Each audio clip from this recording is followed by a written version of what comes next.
دام محبت کی نیکسٹ ایپیسوڈ میں دکھایا جائے گا کہ دانیہ کے لیے ولید کے دل میں جگہ بننا شروع ہو چکی ہے، لیکن ولید دوہری مشکل کا شکار ہے۔ ایک طرف دانیہ سے محبت کرنے سے اپنے دل کو روک نہیں پا رہا، تو دوسری طرف اپنی ماں بینا سے کیے وعدے بھی توڑ نہیں پا رہا۔ لیکن یہاں پر سب سے بڑا مسئلہ یہ ہے ناظرین کہ بینا جو دانیہ کو اتنی اذیت اور تکلیف دے رہی ہے، اس کا خیال ہے کہ شاید دانیہ کو تکلیف میں دیکھ کر اس کی ماں سعدیہ تڑپ اٹھے گی، لیکن بینا کو تو یہ پتہ ہی نہیں کہ سعدیہ کو تو اپنی اولاد سے کوئی سروکار ہی نہیں، چاہے وہ جیے یا مرے۔ سعدیہ بیگم نے تو ہمیشہ صرف اپنا سوچا ہے۔ ابھی بھی وہ دانیہ کے سسرال والوں کی اگر دعوت کر رہی ہے تو یہ سوچ کے نہیں کہ وہ میری بیٹی کا سسرال ہے، بلکہ یہ سوچ کے کہ وہ میرے بھائی کا گھر ہے اور بھائی کے بیٹے ولید کی شادی کی دعوت ہے۔ سعدیہ بیگم تو یہ بھی بھول گئیں کہ ولید کی شادی کسی اور سے نہیں بلکہ اسی کی اپنی بیٹی دانیہ سے ہوئی ہے۔ بہرحال سعدیہ بیگم کے اس قول و فعل کے تضاد کی وجہ سے اس کا بیٹا اور اس کا شوہر دونوں ہی بہت پریشان ہیں، اور سعدیہ بیگم کا بیٹا تو کہہ ہی دیتا ہے کہ امی مجھے اچھی طرح سے یاد ہے کہ آپ کے تو کچھ قوانین تھے کہ شادی کے بعد بیٹیوں کو گھر واپس نہیں آنا چاہیے، اپنے سسرال میں ہی دل لگانا چاہیے، اور بیٹیوں کی یا اس کے سسرال کی دعوت کے تو آپ ویسے ہی خلاف تھیں۔ تو سعدیہ بیگم کہتی ہیں کہ میں یہاں پر اپنی بیٹی کے سسرال کی دعوت نہیں کر رہی، بلکہ اپنے بھائی اور بھابھی کی دعوت کر رہی ہوں ان کے بیٹے کی شادی کی خوشی میں۔ لیکن سعدیہ بیگم یہ نہیں جانتی کہ جس جوش و خروش سے وہ دعوت کی تیاریوں میں لگی ہیں، بینا بیگم یہ سارا جوش و خروش چٹکی بجاتے ہی ہوا میں اڑانے والی ہیں۔ ادھر بینا بیگم نے اپنے ڈرامے شروع کر رکھے ہیں صرف اس لیے کہ اس نے ولید کی آنکھوں میں دانیہ کے لیے محبت کی رمق دیکھ لی تھی، تو اپنے سر درد کا بہانہ بنا کے اپنے بیٹے کو اپنے گوڈے کے ساتھ لگائے رکھتی ہیں کہ نہ اپنی بیوی کے پاس جائے گا اور نہ ہی اس سے محبت محسوس ہوگی، بلکہ ولید کو سنا ہی دیتی ہیں کہ تمہاری آنکھوں میں دانیہ کے لیے محبت دیکھ کر تو میں خوف زدہ ہو گئی تھی کہ جو بدلہ میں سعدیہ سے لینا چاہتی ہوں شاید وہ اب نہیں لے سکوں گی اور میری سالوں کی قربانیاں ضائع ہونے والی ہیں۔ لیکن ولید اپنی ماں کو یقین دلاتا ہے کہ نہ تو ان کی قربانیاں ضائع ہوں گی اور نہ ہی سعدیہ بیگم کی وجہ سے جو ان کی انسلٹ ہوئی تھی ان کے میکے میں، ولید اس بات کو کبھی نہیں بھولے گا۔ تو ناظرین لگتا تو یہی ہے کہ سعدیہ بیگم پہلے تو بینا کی طبیعت کی ناسازی کا سن کے اس کی مزاج پرسی کے لیے آئے گی، تو بینا بھی سعدیہ بیگم کو دبے دبے لفظوں میں سنا ہی دے گی کہ اب یہ تمہاری بیٹی کا سسرال ہے، اس لیے منہ اٹھا کے ہر دوسرے دن یہاں آنا ٹھیک نہیں، اور دوسرا یہ کہ میری طبیعت کے لیے پریشان ہونے کا ڈرامہ کرنے کی بھی ضرورت نہیں، کیونکہ یاد رکھو کہ اتنے سالوں جب تم سے رابطہ نہیں تھا طبیعت تو میری تب بھی خراب ہوتی تھی، اور یہ مت بھولنا کہ میری زندگی کا جو سب سے بڑا دکھ ملا ہے وہ مجھے تمہاری طرف سے ملا ہے۔ سعدیہ بیگم سمجھ جائیں گی کہ بینا کو اس کا اس گھر میں آنا پسند نہیں، یا ہو سکتا ہے کہ بینا یہ سب ڈائریکٹ نہ کہے، سعدیہ بیگم کی بیٹی دانیہ کے تھرو ہی اسے کہلوا دے کہ امی اب یہ میرا سسرال ہے، آپ کو یہاں نہیں آنا چاہیے۔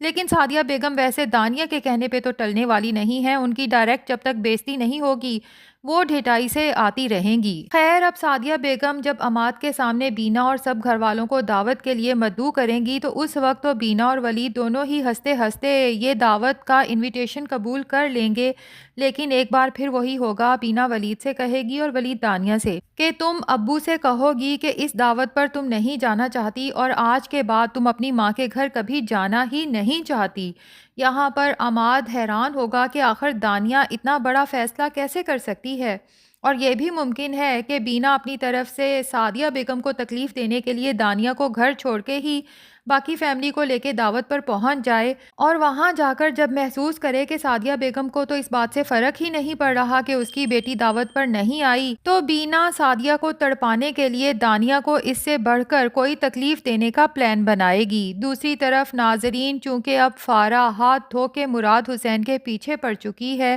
لیکن یہاں پر ایک بات بہت اچھی ہوئی کہ مراد حسین نے یہ بات زیادہ عرصے تک چھپا کے نہیں رکھی۔ اپنے آفس میں کام کرنے والی رملہ سے جب سب ڈسکس کرتا ہے تو رملہ کہتی ہے کہ تمہیں یہ بات اپنے بہن بھائیوں کو بتا دینی چاہیے، اور اتفاق سے جب ارباز کی کال آتی ہے تو مراد اسی وقت فیصلہ کر لیتا ہے کہ وہ ارباز سے ہی دو ٹوک بات کرے گا، اور پھر ارباز کو سب بتا دیتا ہے کہ فارا مجھے کس طرح سے ایموشنلی بلیک میل کر رہی ہے، اور اگر میں اس سے بات نہ کروں تو وہ کوئی انتہائی قدم اٹھانے کی دھمکیاں دیتی ہے۔ ارباز مراد سے کہتا ہے کہ تمہیں آج کے بعد فارا کی بلیک میلنگ میں آنے کی ضرورت نہیں ہے، اور اگر تم اسی طرح فارا کی بلیک میلنگ میں آ کے اس سے ملتے رہے تو یقین کرو کہ سارا الزام تم پہ آئے گا۔ ادھر سعدیہ بیگم کو تو فارا کی انٹینشنز کا بہت پہلے سے پتہ چل چکا تھا، اور وہ ہر صورت اپنے بیٹے کو فارا سے بچانا چاہتی ہے۔ اب ہوگا یہی کہ ویسے تو سعدیہ بیگم اپنے بچوں کی پسند کی شادی کے سخت خلاف ہے، لیکن فارا جیسی چلاک لڑکی سے جان چھڑوانے کے لیے مراد حسین کی جب پسند کا پتہ چلے گا کہ وہ اپنے آفس کی کسی لڑکی کو چاہتا ہے تو سعدیہ بیگم کو چاروں ناچار رملہ کے گھر رشتہ لے کے جانا پڑے گا۔ ادھر فارا کو جب پتہ چلے گا کہ مراد حسین کی اپنے کسی آفس کی کولیگ کے ساتھ افیئر چل رہا ہے اور اس سے شادی کی پلاننگ کر رہا ہے، تو فارا تو آسمان سر پہ اٹھا لے گی، خوب واویلا مچائے گی، حتیٰ کہ سونیا کو دھمکیاں دے گی کہ اگر اس نے اپنے بھائی کی شادی مجھ سے نہ کروائی تو سونیا کا گھر بھی زیادہ عرصے تک بس نہیں سکتا۔ ملک بلال اور سارا بیگم تو پہلے ہی چاہتے ہیں کہ ارباز اور سونیا کی طلاق ہو جائے۔ ملک بلال اس لیے کہ وہ جو ارباز سے چاہتا تھا وہ تو حاصل کر چکا، ارباز کی تمام پراپرٹی اپنے نام لگوا چکا ہے، جبکہ سارا چاہتی ہے کہ فارا کی شادی ارباز سے ہو جائے تو میری بیٹی جو ویسے بھی کام چور ہے یہیں گھر میں رہے گی، میری نظروں کے سامنے رہے گی۔ اگر اسے رخصت کرتی ہوں کسی اور کے ساتھ تو پتہ نہیں وہ لوگ کس طرح سے پیش آئیں، جس طرح کی اس کی حرکتیں ہیں ظاہر ہے کہ جب گھر والے برداشت نہیں کرتے تو باہر والے کہاں کریں گے۔ خیر اب فارا جب رونا دھونا ڈالے گی تو ملک بلال اپنی بیٹی کا ساتھ دے گا اور ارباز سے کہے گا کہ اگر تم چاہتے ہو کہ اس گھر میں رہو تو سونیا سے کہو کہ وہ اپنے بھائی کی شادی میری بیٹی سے کروائے، لیکن ارباز صاف انکار کر دے گا۔ ایسے میں ملک بلال کہے گا کہ اپنا بوریا بستر سمیٹو، بیوی کو لو اور میرے گھر سے دفع ہو جاؤ۔ اور جب ارباز کو گھر سے نکالا جائے گا تب یہ راز سب پر کھلے گا کہ ملک بلال ارباز کی تمام پراپرٹی ہتھیا چکا ہے اور اب اس کے پاس کچھ بھی نہیں۔ اور ابھی تو یہ بات بھی کھلنا باقی ہے کہ شاہین بیگم نے جو اپنا جدی پشتی زیور سونیا کو دیا تھا وہ سب بھی ملک بلال ہتھیا چکا ہے۔ تو ناظرین لگتا یہی ہے کہ ارباز اور سونیا کی زندگی میں بہت مشکلات آئیں گی، جبکہ دوسری طرف دانیہ کا شوہر ولید بھی اپنی ماں بینا کے کہنے پہ ارباز کے کان بھرنے کی کوشش کرے گا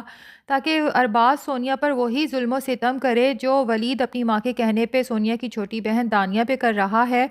لیکن مجھے یہ لگتا ہے کہ ارباز ہی وہ انسان ہے جو ولید اور دانیہ کے رشتے کو بہتر بنانے میں کارآمد ثابت ہونے والا ہے۔ ارباز ولید کو صاف بتا دے گا کہ تم دانیہ پر جتنا بھی ظلم و ستم کر لو، میں سونیا پر جتنا بھی ظلم و ستم کر لوں، اس سب سے اس کی ماں کو کوئی فرق نہیں پڑے گا، اور تب جا کے ولید کو احساس ہوگا کہ اپنی ماں کے کہنے پہ وہ دانیہ کے ساتھ جو کچھ کرتا آیا وہ کتنا غلط تھا، اور خاص طور پہ دانیہ جو بینا کی اتنی خدمت کر رہی ہے ولید سے یہ سب ڈھکا چھپا نہیں رہے گا۔ مجھے تو لگتا ہے کہ آگے چل کے بینا کی سچ مچ میں طبیعت بہت خراب ہو جائے گی اور دانیہ پورے دل سے ان کی خدمت کرے گی، اور آہستہ آہستہ بینا کو سمجھ آ جائے گی کہ جو کچھ سعدیہ نے میرے ساتھ کیا اس کا بدلہ دانیہ سے لینا ناانصافی ہے۔ لیکن ناظرین افسوس کی بات یہ ہے کہ ابھی تو سونیا اور دانیہ دونوں کو بہت سے امتحانوں سے گزرنا پڑے گا۔ ویسے سچ بتاؤں تو میں نے سعدیہ بیگم جیسی ماں اپنی زندگی میں تو کبھی نہیں دیکھی۔ ویسے ناظرین آپ کا کیا خیال ہے؟ کیا سچ میں ایسی ظالم مائیں ایگزسٹ کرتی ہیں یا نہیں؟ کمنٹس میں ضرور بتائیے گا۔